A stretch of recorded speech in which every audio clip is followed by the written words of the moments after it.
आदाब, आप देख रहे हो इंडिया फैक्ट न्यूज़। मैं हूं नावेद। जैसे कि आप जानते हैं कि महिला दिवस है 8 मार्च 2025। इस अवसर पे हम उन महिलाओं से आपको रूबरू करा रहे हैं जो समाज के लिए एक प्रेरणा है। तो आज हमारे स्टूडियो में खास बुलावा है मधु मैम का, जो नागपुर में काफ़ी अच्छा सोशल वर्क के साथ साथ एक कवि भी हैं। तो मधु मैम, चैनल में आपका बहुत बहुत स्वागत है। और सबसे पहले आप अपना पूरा परिचय हमारे दर्शकों को दीजिए। नमस्कार, मैं मधु राजेंद्र सिंघी नागपुर में 45 साल से रह रही हूँ और 50 साल की जब मैं हो गई उसके बाद में मैंने समाज के लिए कार्य करने की सोची और तब से लेके आज तक निरंतर मेरा ये कार्य चल रहा है। शुरू से मैंने स्पेशली एबल बच्चों के लिए कार्य किया, फिर अनाथ आश्रम में, रिहेबिलिटेशन सेंटर में, सब जगह कार्य शुरू किया। महिलाओं के प्रति तो मैं महिला हूँ, इसलिए हमेशा ही उनके लिए मैं मदद करने को तत्पर रहती हूँ। इस तरह कार्य चल रहा है। और फिर जैसे जैसे लोगों से मिले, क्योंकि मैं संस्कृत में एमए हूँ और दर्शन मेरा प्रिय सब्जेक्ट है, तो मेरा लेखन कार्य भी शुरू हो गया। 2018 से मेरी आज तक 7 पुस्तक रिलीज हो चुकी है और बाकी मैं अपना कार्य करती रहती हूँ और निरंतर लिखती भी रहती हूँ। मधु मैम, मैं जैसे कि आपके मुंह से अभी सुना कि आप हैंडीकैप लोग के लिए काम करते हो, आप खुद महिला हो। चलो, हैंडीकैप के लिए काम करते, बहुत अच्छी बात है। आप महिलाओं के लिए या कोई और सब्जेक्ट में काम क्यों नहीं करते, जैसे गरीबी रेखा वाले लोग हैं और महिलाएं? आपने सिर्फ हैंडीकैप लोग को विशेष प्रायोरिटी क्यों दी है, विशेष उन पर खास ध्यान क्यों दिए, ये मैं आपसे जानना चाहूँगा। हाँ जी, ये बिल्कुल अच्छा सवाल आपने पूछा है मुझे जी। ये मैं एक बार सखी मंच में जब मैं थी और कार्यरत थी वहाँ पर, और कल्याण जी आनंद जी नाइट जब एक बार ऑर्गेनाइज़ किया गया लोकमत सखी मंच से, उस समय मुझे प्रोजेक्ट डायरेक्टर रखा गया था। क्या बात है। हाँ, कल्याण जी आनंद जी नाइट के लिए। तो उस समय मुझे स्पेशली एबल बच्चों को चिटनीस पार्क में लाने का काम सौंपा गया था। मैंने लगभग 20-25 संस्थाओं के बच्चों को डायरेक्ट कनेक्ट करके उन लोगों से, सबसे जो हेड थे, और उनको मैंने वहाँ लाया और उन लोगों से जब मैं मिली और बात की तो मुझे लगा कि जो हम लोगों में उत्साह है नॉर्मल लोगों में, उससे कई गुना ज़्यादा स्पेशली एबल लोगों में उत्साह है कार्य करने का, कुछ सीखने का। तो मेरे मन में एक रुचि जागृत हुई कि हम लोगों ने क्यों नहीं उन लोगों के प्रति एक ज़्यादा अच्छे से ध्यान रख के कार्य कराया जाए, ताकि वो समाज के मुख्य धारा में जल्दी से जुड़ सके। और मैं आप सबसे भी ये आग्रह करूँगी कि ऐसा ज़रूर सब ने करना चाहिए। मधु मैम, जैसे कि आप बता रहे कि हैंडीकैप बच्चों में काफ़ी उत्साह देखने को मिलता है, लेकिन ये मैंने देखा है, अपना पर्सनल एक्सपीरियंस है, मेरे माँ बाप में तो नहीं है, बट दूसरे हैंडीकैप के बच्चों के माँ बाप में होता है कि वो अपने बच्चों पे उतना फोकस नहीं करते जितना उनके नॉर्मल बच्चे रहते हैं। उनको थोड़ा पीछे कर देते हैं, उनको उतना पढ़ाते नहीं हैं। तो आप ऐसे में उनके पेरेंट्स को कैसे कन्विंस करते हैं कि प्रोग्राम में आओ या कोई एजुकेशन दो? उनको कैसे कन्विंस करते हैं उनके पेरेंट्स? बहुत अच्छा सवाल है आपका। अच्छा लगा ये पूछा। मेरा क्वेश्चन क्या है आपका? मैं मन से इस बात को बहुत खुश हूँ कि आपने ये क्वेश्चन पूछा, जो बहुत ज़रूरी है हर एक को जानना। और मैं सभी माँ बाप से आग्रह करूँगी, मतलब जो हैंडीकैप बच्चों के माता पिता है वो तो है ही है, और नॉर्मल बच्चों के माता पिता भी हैं। सब ने एक तो अपने बच्चे को आगे बढ़ाना ही चाहिए, ये उनकी जिम्मेदारी है। जब जीवन में हम उनको लेकर आए हैं इस दुनिया में, तो हमारा काम है कि ये इनके इन प्रकार ने किस तरह से भी हो, उन लोगों को, अपने बच्चों को तो सबसे पहले आगे बढ़ाना है। और हैंडीकैप बच्चों में तो जैसा मैंने आपको बताया कि ज़्यादा उत्साह होता है सीखने का। मैं जब वर्कशॉप लेने जाती हूँ और वहाँ पर जब मैं मूक बधिर बच्चों के लिए कोई काम मैं सिखाने जाती हूँ, जो नॉर्मल बच्चों की जो संस्था में मैं काम करवाती हूँ, उनसे कई गुना स्पीड उन बच्चों की होती सीखने की, और इतना जल्दी सीख के हमको जवाब देते हैं कि ये देखिए हमने करके बता दिया।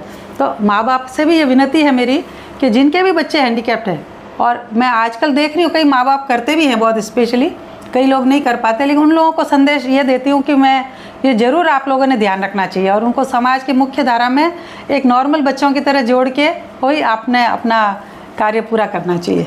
आप लोग को दर्शकों को बताना चाहूँगा कि मधु मैम जो है एक सोशल एक्टिविस्ट भी हैं, समाज सेवा भी करती रहती हैं।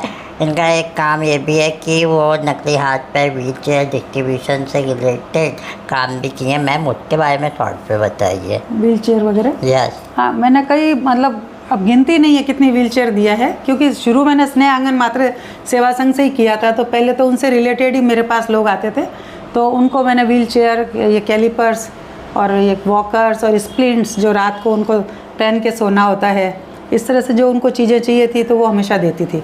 और ये मतलब देना ऐसा होता है कि मैं नहीं देती हूँ, मेरे साथ जितने जुड़े हुए लोग हैं उनको मैं रिक्वेस्ट करती थी कि आप इस तरह से कार्य में सहयोग करिए।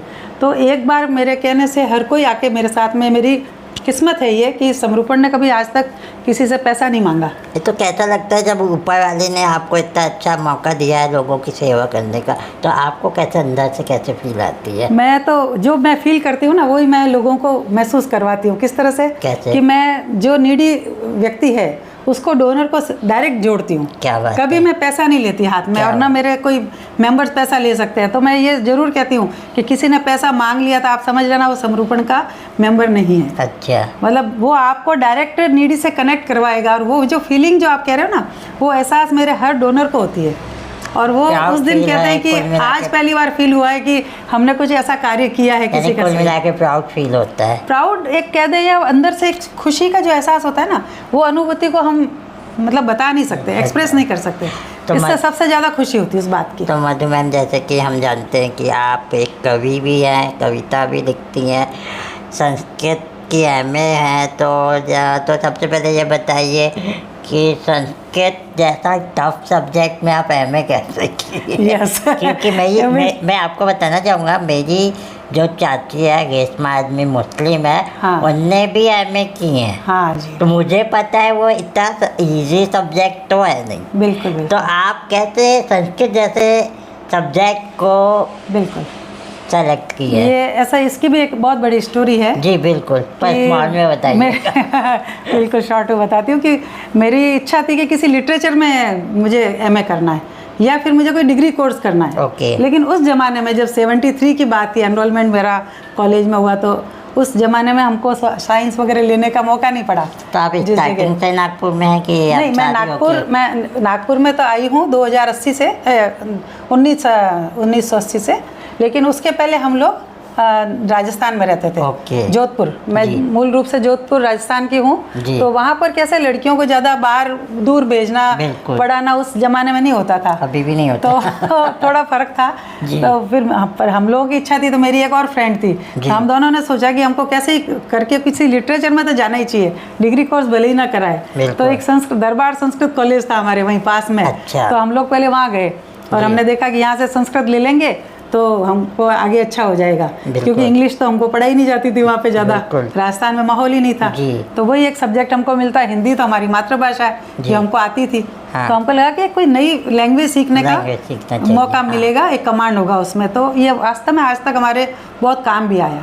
तो फिर बाद में हमने आपको 9th 10th में तो हमको लेने को नहीं मिला, 11th में भी लेने को नहीं मिला। जी। वो कॉलेज में हम इसलिए नहीं गए कि वहाँ सब लड़कों की कॉलेज थी, तो हमारे अच्छा। पेरेंट्स ने हमको नहीं भेजा। अलाउ नहीं तो किया। फिर हमने 12th में जाके संस्कृत लिया। क्या बात और है। हमको इतनी डांट पड़ती थी लेक्चरर से कि आपको अंदाजा नहीं है, जो 9 से सब्जेक्ट लेना चाहिए था और 12th में आके ले रहे हो, कैसे आप कोप अप करोगे सबके साथ में। सही बात। लेकिन हम लोगों के नंबर 65 से ऊपर आते थे हमेशा। क्या बात है। 65% से ऊपर आते तो फिर लेक्चर भी चुप हो गए बोलना, हाँ। क्योंकि हमने इतनी मेहनत करी, लाइब्रेरी में जाके पढ़ते थे मेरी फ्रेंड और मैं, और फिर हमने बराबर सबके साथ किया। तो उसके बाद एमए भी संस्कृत में किया। क्या बात है। और फिर तो दर्शन जैसे कि मेरा आप- बहुत प्रिय सब्जेक्ट है, तो दर्शन फिलोसॉफी लिया मैंने उसमें। तो जो आप ये सब्जेक्ट बता गई हैं, उस पे आपने क्या क्या वर्क किया अभी तक? हाँ, आपने? उसमें ऐसा है कि मैं हमारे जैन दर्शन में जैसे साधु संत वगैरह है ना, संस्कृत में जी। थोड़े कमज़ोर होते हैं, दीक्षा तो ले लेते हैं लेकिन इतना उनका पढ़ने का नहीं होता है। बराबर। तो प्राकृत भाषा होती है, संस्कृत होती है, तो बेसिक जो उसकी लिपि होती है वो संस्कृत जानता है, वो कर सकता है।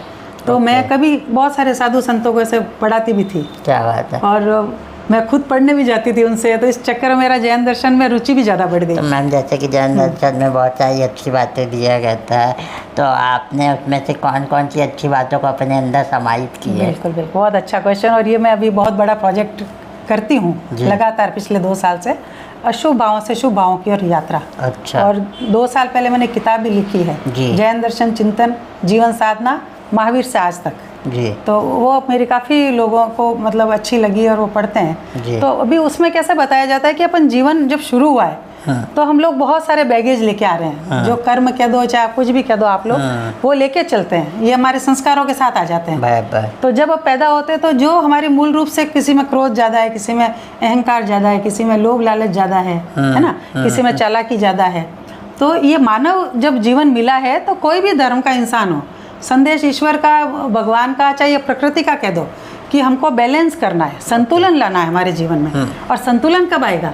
कि जब हमारी कोई चीज़ की अति न रहे। सही है। तो ये अति को ख़त्म करने के लिए भावों की अति को पहले ख़त्म करना है। क्रोध ज़्यादा है तो उसको शांत करो, अहंकार ज़्यादा है तो उसको शांत करो, लालच ज़्यादा है तो उसको शांत करो। तो महावीर स्वामी ने यही कहा कि तुम परिग्रह मत करो, ज़्यादा इकट्ठा मत करो।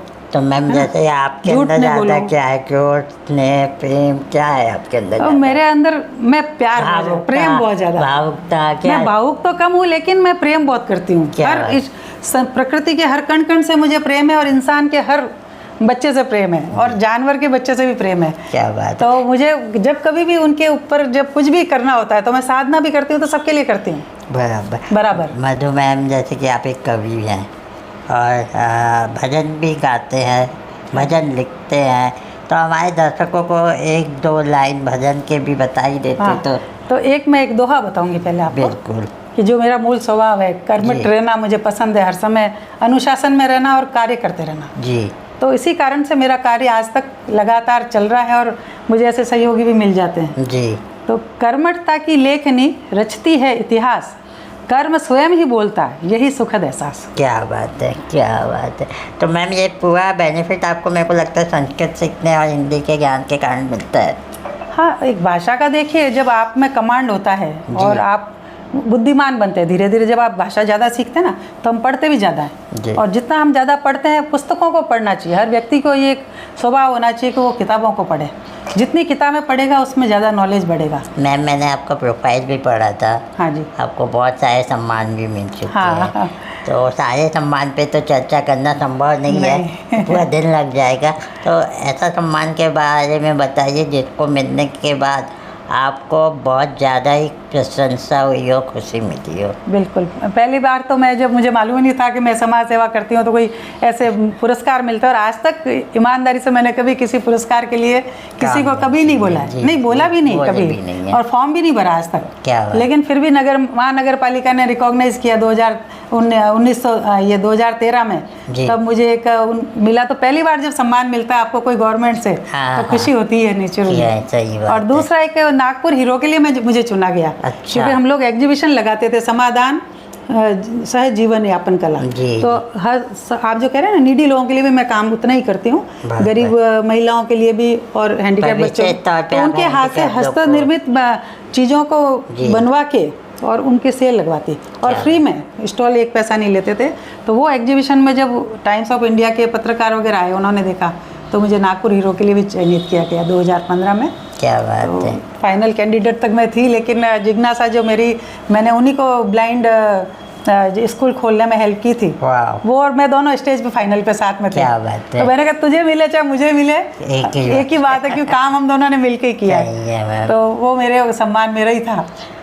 और बाकी किताबों के लिए भी अच्छा मिला, मुझे राष्ट्रीय सम्मान मिला, तो कोई गोल्डन अवार्ड भी मिला। जी। कोई ऐसी किताब जो आप चाहो कि हमारे दर्शक भी इसको जरूर से पढ़े?